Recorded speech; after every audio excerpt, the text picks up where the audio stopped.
Mayroon siya. Ano ba tawag sa mga ulam? Kung alam niyo mga ulam na yan. Ang paborito ng mga Pilipino, lumpia.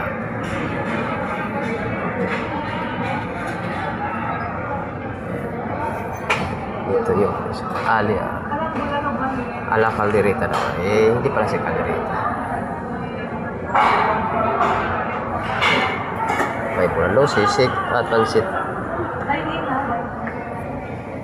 Ano sa inyo, sir?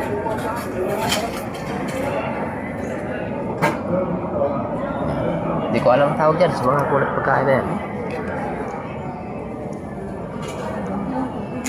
Eh?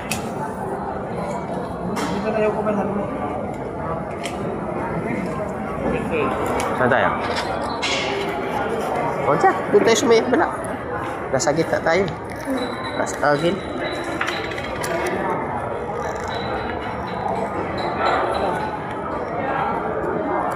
Dito ako ba?